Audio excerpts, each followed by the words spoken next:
Antologi Pembacaan Firman Tuhan yang Maha Kuasa.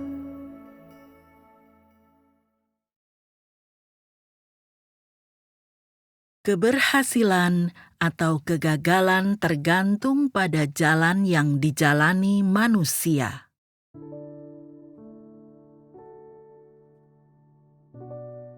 Kebanyakan orang percaya kepada Tuhan demi tempat tujuan mereka di masa depan atau demi kesenangan sementara. Bagi orang-orang yang belum pernah mengalami penanganan, tujuan percaya kepada Tuhan hanya agar masuk ke dalam surga, agar memperoleh upah. Tujuannya bukan untuk disempurnakan atau untuk melakukan tugas ciptaan Tuhan. Dengan kata lain, kebanyakan orang tidak percaya kepada Tuhan untuk memenuhi tanggung jawab mereka atau untuk menyelesaikan tugas mereka.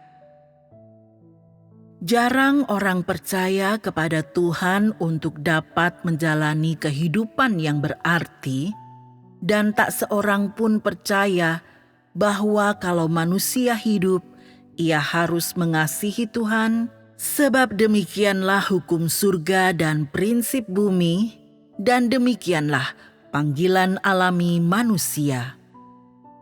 Dengan demikian, meskipun setiap orang masing-masing mengejar tujuannya sendiri, tujuan pengejaran mereka dan motivasi di baliknya semua sama, dan yang lebih penting, bagi kebanyakan mereka, sasaran penyembahan mereka kurang lebih sama. Selama ribuan tahun terakhir, sudah banyak orang percaya yang meninggal, dan sudah banyak yang meninggal dan terlahir kembali. Bukan hanya 1 atau 2 orang yang mencari Tuhan, bahkan bukan 1.000 atau 2.000 orang, tetapi pengejaran kebanyakan orang ini hanya demi masa depan mereka sendiri atau demi pengharapan mereka yang mulia di masa depan. Orang-orang yang benar-benar mengabdi kepada Kristus sedikit dan saling berjauhan. Banyak orang percaya yang saleh masih mati terjerat oleh jeratnya sendiri. Bahkan, jumlah orang yang mencapai keberhasilan sangatlah kecil. Sampai saat ini, alasan orang gagal atau rahasia keberhasilan mereka masih belum diketahui. Orang-orang yang terobsesi dalam pencariannya akan Kristus tetap tidak menemukan saat mereka mengalami pencerahan seketika. Mereka tidak sampai ke dasar misteri ini sebab mereka pada dasarnya tidak paham. Meskipun mereka berupaya sungguh-sungguh dalam pencarian mereka, jalan yang mereka jalani adalah jalan kegagalan yang juga dijalani oleh pendahulu mereka dan bukan jalan menuju keberhasilan. Dengan demikian, bagaimanapun mereka mencari, bukankah mereka menjalani jalan yang menuju pada kegelapan? Bukankah yang mereka peroleh buah yang pahit? Menebak apakah orang yang meniru orang berhasil di masa lalu akhirnya akan beruntung atau malang saja cukup sulit.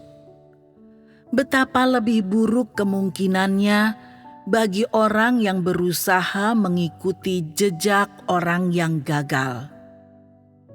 Bukankah peluang mereka untuk gagal bahkan lebih besar lagi? Apa guna jalan yang mereka jalani itu? Bukankah mereka hanya membuang-buang waktu mereka saja? Terlepas dari apakah orang berhasil atau gagal dalam pengejarannya, singkatnya, ada alasan mengapa mereka melakukannya, dan keberhasilan atau kegagalan mereka bukan ditentukan dengan pencarian yang sesuka hati mereka. Persyaratan paling mendasar untuk kepercayaan manusia kepada Tuhan adalah ia memiliki hati yang jujur dan ia mengabdikan dirinya sepenuhnya dan benar-benar taat. Perkara yang paling sulit bagi manusia adalah memberikan seluruh hidupnya sebagai ganti kepercayaannya yang benar. Lewat hal ini, ia dapat memperoleh seluruh kebenaran dan memenuhi tugasnya sebagai ciptaan Tuhan. Hal inilah yang tidak dapat dijangkau oleh orang-orang yang gagal dan bahkan lebih tak terjangkau bagi orang-orang yang tidak bisa menemukan Kristus.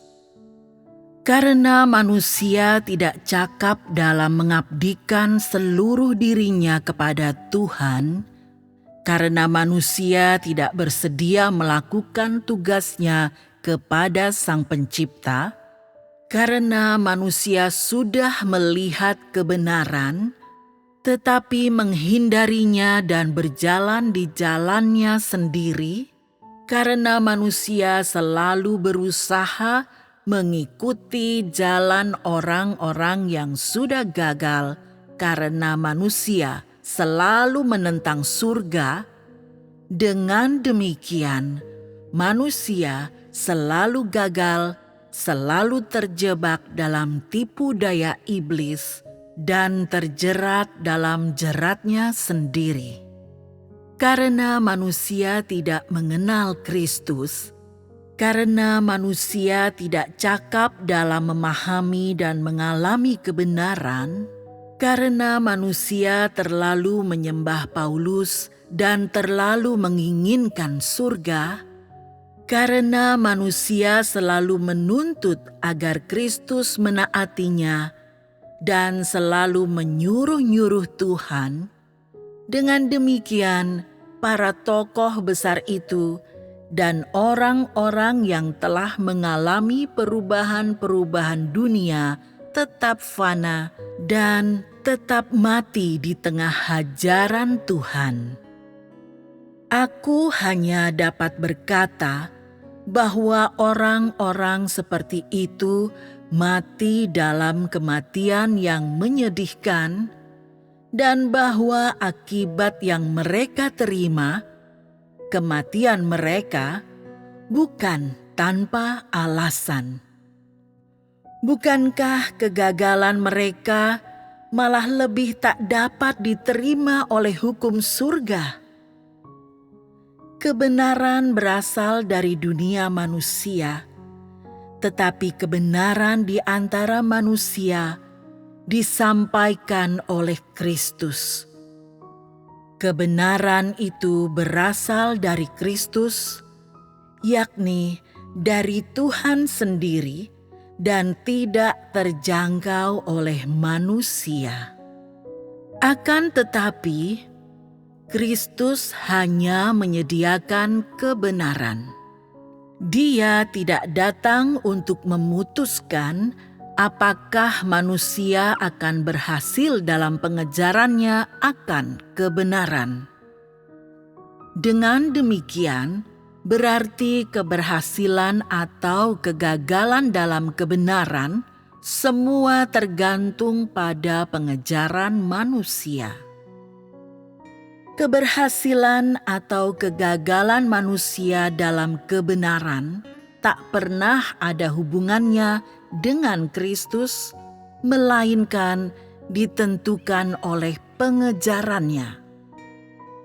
Tempat tujuan manusia dan keberhasilan atau kegagalannya tidak dapat ditimpakan kepada Tuhan, sehingga Tuhan sendiri yang dibuat memikulnya, sebab hal ini bukanlah masalah bagi Tuhan sendiri, tetapi berkaitan langsung dengan tugas yang harus dilakukan ciptaan Tuhan itu. Kebanyakan orang memang agak mengerti pengejaran dan tempat tujuan Paulus dan Petrus, tetapi orang tidak tahu apa-apa selain hasil akhir Petrus dan Paulus, dan tidak mengetahui rahasia di balik keberhasilan Petrus atau kekurangan yang menyebabkan kegagalan Paulus. Jadi, jika kalian sama sekali tak dapat melihat melampaui hakikat pengejaran mereka, pengejaran kebanyakan kalian akan tetap gagal, dan sekalipun beberapa orang dari kalian akan berhasil, mereka tetap tidak akan menyamai Petrus. Jika jalan pengejaranmu adalah jalan yang benar, ada harapan bagimu untuk berhasil. Jika jalan yang engkau tapaki dalam mengejar kebenaran adalah jalan yang salah, selamanya engkau tidak akan dapat berhasil dan akan mendapat hasil akhir yang sama dengan Paulus. Petrus adalah manusia yang disempurnakan. Baru setelah mengalami penghajaran dan penghakiman, sehingga mendapatkan kasih Tuhan yang murni, ia benar-benar disempurnakan. Jalan yang dijalaninya adalah jalan penyempurnaan.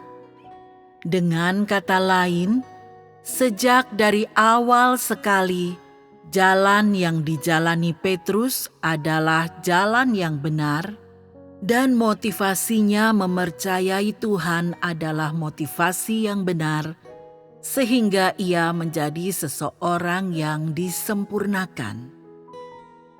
Ia menapaki jalan baru yang belum pernah dijalani manusia sebelumnya, sementara jalan yang dijalani Paulus sejak semula adalah jalan yang bertentangan dengan Kristus, dan hanya karena Roh Kudus ingin memakainya dan memanfaatkan segala karunia-Nya serta segala kecakapannya untuk pekerjaannya, Paulus dapat bekerja bagi Kristus selama beberapa puluh tahun. Ia sekadar seseorang yang pernah dipakai Roh Kudus, dan ia bukan dipakai karena Yesus berkenan memandang kemanusiaannya, tetapi karena karunia yang dimilikinya. Ia dapat bekerja bagi Yesus karena ia dipukul rebah, bukan karena ia senang melakukannya. Ia dapat melakukan pekerjaan tersebut karena pencerahan dan bimbingan Roh Kudus, dan pekerjaan yang dilakukannya sama sekali tidak mewakili pengejarannya atau kemanusiaannya. Pekerjaan Paulus mewakili pekerjaan seorang hamba. Dengan kata lain, ia melakukan pekerjaan seorang rasul. Akan tetapi, Petrus berbeda. Ia juga melakukan beberapa pekerjaan, tetapi pekerjaan itu tidak sehebat pekerjaan Paulus. Petrus bekerja di tengah pengejaran jalan masuknya sendiri, dan pekerjaannya berbeda dengan pekerjaan Paulus. Pekerjaan Petrus adalah pelaksanaan tugas seorang ciptaan Tuhan. Ia bukan bekerja dalam peran seorang rasul, tetapi berada di tengah pengejarannya akan kasih Tuhan. Perjalanan pekerjaan Paulus juga mengandung pengejaran pribadinya. Tujuan pengejarannya tak lebih hanya demi pengharapannya akan masa depan dan hasratnya untuk mendapatkan tempat tujuan yang baik. Ia tidak menerima pemurnian selama pekerjaannya. Ia juga tak menerima pemangkasan dan pembentukan. Ia percaya bahwa selama pekerjaan yang dilakukannya memuaskan keinginan Tuhan, dan selama semua yang diperbuatnya menyenangkan bagi Tuhan, suatu upah pada akhirnya akan menantinya. Tidak ada pengalaman pribadi dalam pekerjaannya. Semua itu hanya demi dirinya sendiri dan tidak dilangsungkan di tengah pengejarannya akan perubahan. Segala sesuatu dalam pekerjaannya hanya urusan jual beli, sama sekali tidak mengandung unsur tugas atau ketundukan seorang ciptaan Tuhan.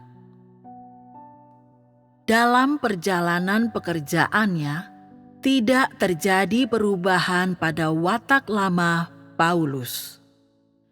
Pekerjaannya hanyalah pelayanan kepada orang lain dan tidak dapat mendatangkan perubahan dalam wataknya.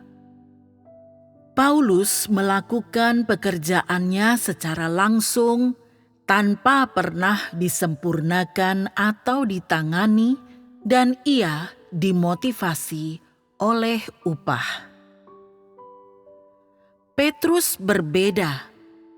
Petrus adalah seorang yang telah melalui pemangkasan dan telah melewati penanganan serta pemurnian. Tujuan dan motivasi pekerjaan Petrus pada dasarnya berbeda dengan tujuan dan motivasi Paulus. Meskipun Petrus tidak melakukan banyak pekerjaan, wataknya mengalami banyak perubahan, dan perkara yang ia cari adalah kebenaran dan perubahan yang sesungguhnya. Pekerjaannya tidak dilakukan semata-mata demi pekerjaan itu sendiri. Meskipun Paulus melakukan banyak pekerjaan, semua itu adalah pekerjaan Roh Kudus, dan meskipun Paulus bekerja sama dalam pekerjaan ini, ia tidak mengalaminya. Pekerjaan yang dilakukan Petrus jauh lebih sedikit hanya karena Roh Kudus tidak melakukan terlalu banyak pekerjaan melalui dia. Banyaknya pekerjaan mereka tidak menentukan apakah mereka disempurnakan. Pengejaran yang seorang bertujuan supaya mendapat upah, sementara pengejaran yang lain untuk mencapai kasih Tuhan yang terbesar dan memenuhi tugasnya sebagai ciptaan Tuhan, sampai pada tingkat ia dapat menghidupi gambar yang indah untuk memuaskan keinginan Tuhan. Dari luar mereka berbeda, jadi hakikat mereka juga berbeda. Engkau tidak dapat menentukan siapa dari mereka yang disempurnakan berdasarkan banyaknya pekerjaan yang mereka lakukan. Petrus berusaha menghidupi gambar seorang yang mengasihi Tuhan, menjadi seorang yang menaati Tuhan, menjadi seorang yang menerima penanganan dan pemangkasan, dan menjadi seorang yang memenuhi tugasnya sebagai ciptaan Tuhan. Dia dapat mengabdikan dirinya kepada Tuhan, menyerahkan seluruh dirinya ke dalam tangan Tuhan, dan menaatinya sampai mati. Itulah tekad yang dilaksanakannya dan bahkan itulah yang dicapainya. Alasan inilah yang mendasari mengapa pada akhirnya kesudahan hidupnya berbeda dengan kesudahan hidup Paulus. Pekerjaan yang dilakukan Roh Kudus dalam Petrus bertujuan untuk menyempurnakannya, dan pekerjaan yang dilakukan Roh Kudus dalam Paulus bertujuan untuk memakainya. Hal itu karena sifat dan pandangan mereka mengenai pengejaran tidak sama. Keduanya memiliki pekerjaan Roh Kudus. Petrus menerapkan pekerjaan ini kepada dirinya sendiri serta menyalurkannya kepada orang lain. Di lain pihak, Paulus hanya menyalurkan seluruh pekerjaan Roh Kudus itu kepada orang lain dan tidak mendapat apa-apa dari pekerjaan itu bagi dirinya sendiri. Dengan demikian, setelah Paulus mengalami pekerjaan Roh Kudus begitu lama, perubahan dalam diri Paulus begitu sedikit, bahkan hampir tidak ada. Ia hampir masih sama persis dengan keadaan alaminya dan masih tetap Paulus yang dahulu. Baru setelah menghadapi kesukaran pekerjaan selama bertahun-tahun, Paulus belajar cara ia seharusnya bekerja dan belajar bertekun. Akan tetapi, sifat lamanya, sifatnya yang sangat suka bersaing dan seperti tentara bayaran, tetap masih ada. Setelah bekerja begitu lama, ia tidak menyadari wataknya yang rusak ataupun membebaskan diri dari wataknya yang lama, dan semua itu masih terlihat jelas dalam pekerjaannya. Di dalam dirinya, ia hanya memiliki lebih banyak pengalaman kerja, tetapi pengalaman yang tak seberapa itu tak mampu mengubahkannya dan tak dapat mengubah pandangannya mengenai hakikat dan makna pengejarannya. Meskipun ia telah bekerja bertahun-tahun bagi Kristus dan tak pernah lagi menganiaya Tuhan Yesus, dalam hatinya tidak ada perubahan mengenai pengetahuan akan Tuhan. Hal ini berarti bahwa ia tidak bekerja untuk mengabdikan dirinya kepada Tuhan. Sebaliknya, ia terpaksa bekerja demi tempat tujuannya di masa depan. Sebab pada mulanya ia menganiaya Kristus dan tidak tunduk kepada Kristus. Pada dasarnya, ia seorang pemberontak yang sengaja menentang Kristus dan seorang yang tidak memiliki pengertian akan pekerjaan Roh Kudus. Pada akhir pekerjaannya, ia masih tak mengerti pekerjaan Roh Kudus dan hanya bertindak menurut kemauannya sendiri, sesuai dengan sifatnya sendiri, tanpa sedikit pun memerhatikan kehendak Roh Kudus.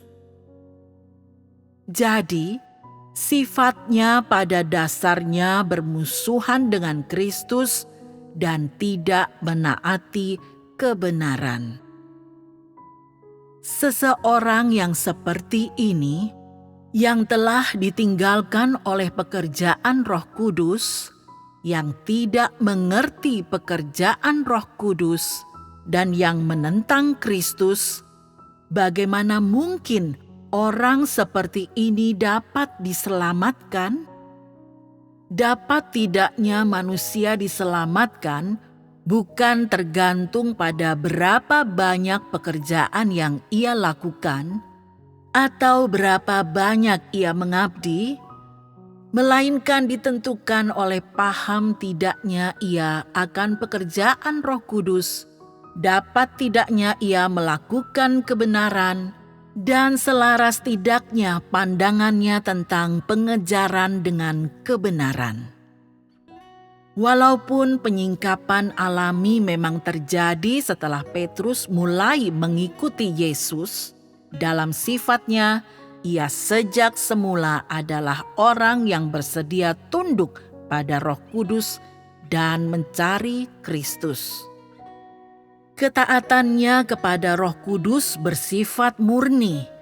Ia tidak mencari kemasyhuran dan kekayaan, melainkan termotivasi oleh ketaatan pada kebenaran.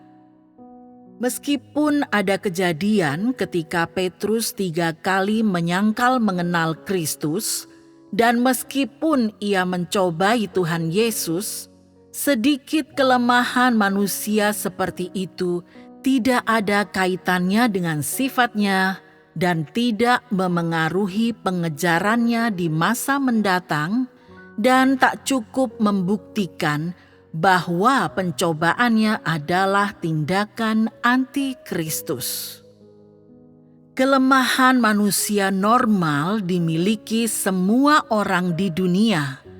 Apakah kau kira Petrus akan berbeda? Bukankah orang memiliki pandangan tertentu mengenai Petrus karena ia melakukan beberapa kesalahan bodoh? Bukankah orang begitu memuja Paulus karena semua pekerjaan yang dilakukannya dan karena semua surat yang ditulisnya? Mungkinkah manusia dapat melihat ke dalam hakikat manusia? Apa betul mereka yang benar-benar memiliki akal dapat melihat hal yang begitu tak berarti? Meskipun pengalaman Petrus yang menyakitkan selama bertahun-tahun tidak dicatat dalam Alkitab, hal ini bukan berarti bahwa Petrus tidak memiliki pengalaman yang nyata atau bahwa Petrus tidak disempurnakan. Bagaimana mungkin pekerjaan Tuhan dapat diselami sepenuhnya oleh manusia? Catatan dalam Alkitab bukan dipilih langsung oleh Yesus, melainkan dihimpun oleh generasi-generasi selanjutnya. Dengan demikian, bukankah semua yang tercatat dalam Alkitab dipilih berdasarkan gagasan manusia? Terlebih lagi, akhir hidup Petrus dan Paulus tidak dinyatakan secara terbuka dalam surat-surat kepada jemaat, sehingga manusia menilai Petrus dan Paulus menurut persepsinya sendiri dan menurut keinginannya sendiri.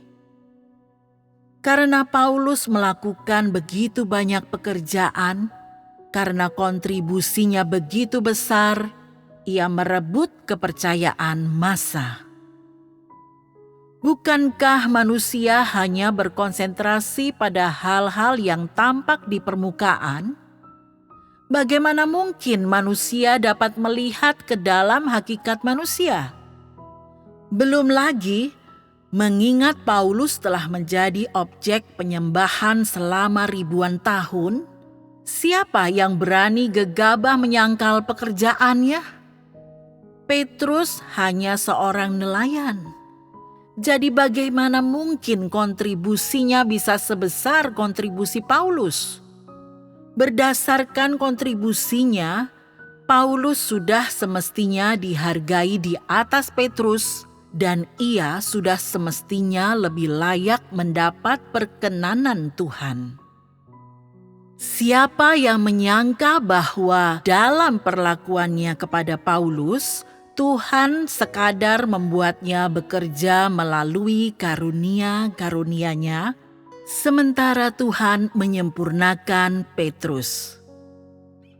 Sama sekali bukan berarti bahwa Tuhan Yesus telah membuat rencana bagi Petrus dan Paulus sejak semula. Sebaliknya, mereka disempurnakan atau dibuat bekerja berdasarkan sifat bawaan mereka. Jadi, hal yang dilihat orang hanya kontribusi lahiriah manusia semata-mata, sementara Tuhan melihat hakikat manusia serta jalan yang ditempuh manusia sejak semula dan motivasi di balik pengejaran manusia. Orang mengukur manusia menurut konsepsi mereka dan menurut persepsi mereka sendiri, tetapi kesudahan manusia tidak ditentukan oleh hal-hal lahiriahnya. Oleh karena itu, kukatakan bahwa jika jalan yang kau tempuh sejak semula adalah jalan keberhasilan, dan sudut pandangmu mengenai pengejaran sejak semula adalah sudut pandang yang benar, engkau seperti Petrus. Sebaliknya, jika jalan yang kau tempuh adalah jalan kegagalan, berapapun harga yang kau bayar, kesudahanmu akan tetap sama seperti Paulus. Apapun jadinya, tempat tujuanmu, dan berhasil atau gagalnya engkau, keduanya ditentukan oleh benar tidaknya jalan yang kau cari, dan bukan oleh pengabdianmu atau harga yang kau bayar. Hakikat Petrus dan Paulus dan tujuan yang mereka kejar berbeda. Manusia tidak dapat mengungkapkan hal-hal ini, dan hanya Tuhan yang dapat memahami mereka dalam seluruh keberadaan mereka. Sebab yang dilihat Tuhan adalah hakikat manusia, sementara manusia tidak tahu apa-apa mengenai hakikatnya sendiri. Manusia tidak dapat mengamati hakikat dalam diri manusia atau tingkat pertumbuhannya yang sebenarnya, dan karena itu tidak dapat menentukan alasan kegagalan dan keberhasilan Paulus dan Petrus. Alasan kebanyakan orang menyembah Paulus dan bukan Petrus karena Paulus dipakai untuk melayani orang banyak dan manusia dapat melihat pekerjaan ini sehingga orang mengakui pencapaian Paulus. Sementara itu, pengalaman Petrus tak terlihat oleh manusia dan perkara yang dicarinya tak terjangkau oleh manusia sehingga manusia tidak menaruh perhatian kepada Petrus.